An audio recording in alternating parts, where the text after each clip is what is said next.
everybody, and welcome. My name is Eric, and this video comes to you guys by many of you who have requested it. You guys have been wondering what kind of transom wheels I use on my Kaboat. They're very inexpensive, pretty simple. I'm gonna go over some of the pros and some of the cons. So for those of you who have asked, and for those of you who may be curious to find out if these wheels are the ones that are for you, well, stay tuned. Let me get to it. Alright, so first I'm gonna do is bring you guys in closer, no dilly-dally, show you guys the functionality of these wheels and what they do, how they function, and all that good stuff. These are retractable, they're spring-loaded, you guys can see. There are 3 slots that'll go in, one on the top, middle, and bottom. It depends on the outboard that you have. Sometimes having the wheels like this will fit the best while the outboard is in place, so it gives you leeway. My Tohatsu, I'm able to bring, I will show you that, I will show you guys that in a minute. I'm able to bring this wheel all the way up and this one kind of halfway, which is fine. It works, actually. I've done it multiple times. And it goes all the way to the bottom. And actually, let me bring this. Let me see how I do this. I want to bring it all the way down. One moment. Okay, now we're good. So now we can go all the way down. And this is the basic functionality of these wheels. Installation itself, you're gonna have to drill the transom. For those of you who are kind of skittish about not drilling through your transom, you're probably better off using like a little wheel dolly. You can probably get in hardware stores, maybe, if you're really skittish about this. But they're very convenient. I mean, they have great benefits. There's some that are like this, some that are a little bit bigger, some that are a little bit longer. There's one more thing I want to show you guys. This one is, as you can see, it attaches itself, and these wheels remain on the Kaboat when I roll it. I'm gonna go at the end of this video. I'm gonna go ahead and roll it and roll the Kaboat, and you guys can see it rolls with it. It's pretty sweet. All right, let me go ahead and put in the outboard in place. There we go. Outboard is in place currently, and it gives you a full turning radius. Check it out. Wheels are up, right? I can still turn the outboard. This is a 6 horsepower Tohatsu. It might be a little bit different depending on the brand, Yamaha, Suzuki, and things of that nature.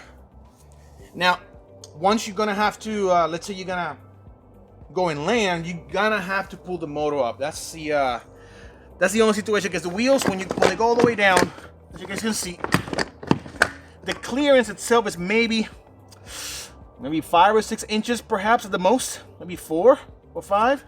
So you're gonna have to pull the outboard up in order to actually be able to roll it.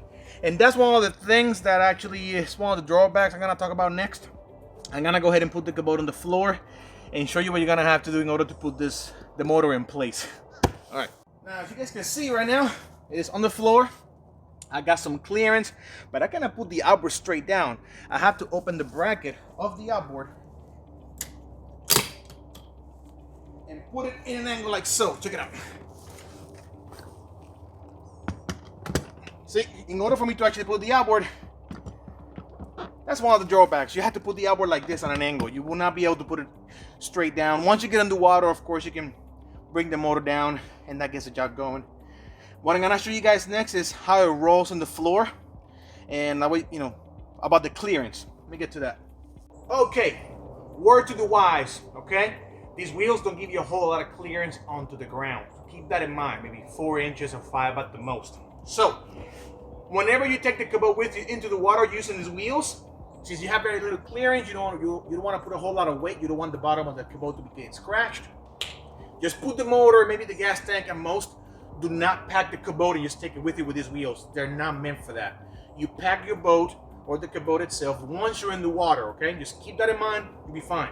Now, about the clearance, basically you will lift the front of the Kaboat and it begins to roll.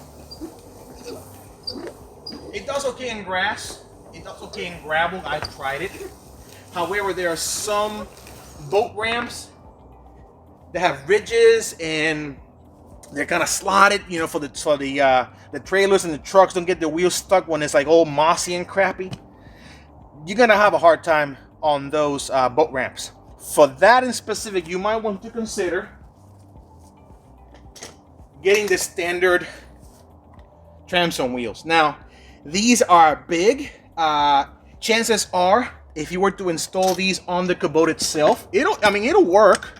It'll work just fine, but there's a chance that when you bring it up, it might get in the way of the turning radius. There are some people on the internet. I'm gonna show you guys a little trick. I'll be right back. Let me get a stick.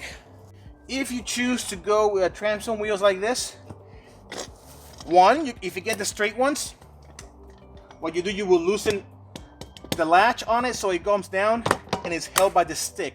Some people on the internet have done that. The other way around is they sell these wheels that are curved to one angle.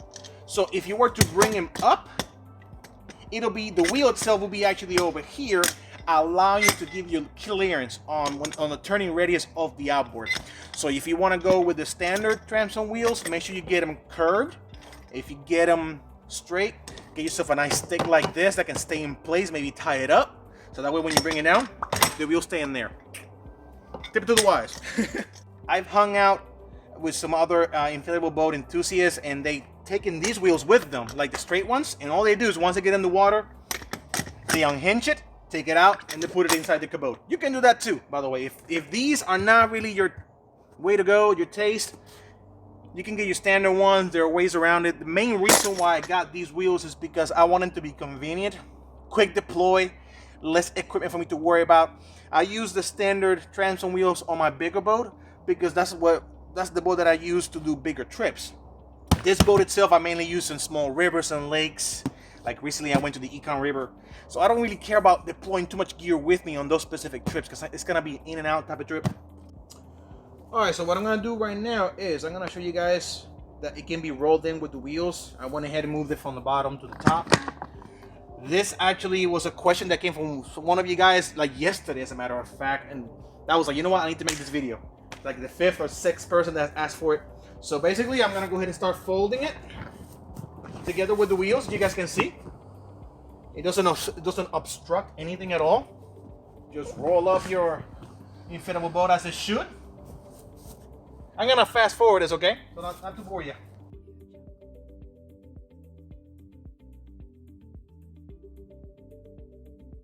Well, this will conclude the video, guys. So thank you so much for watching. I hope you found this video informative.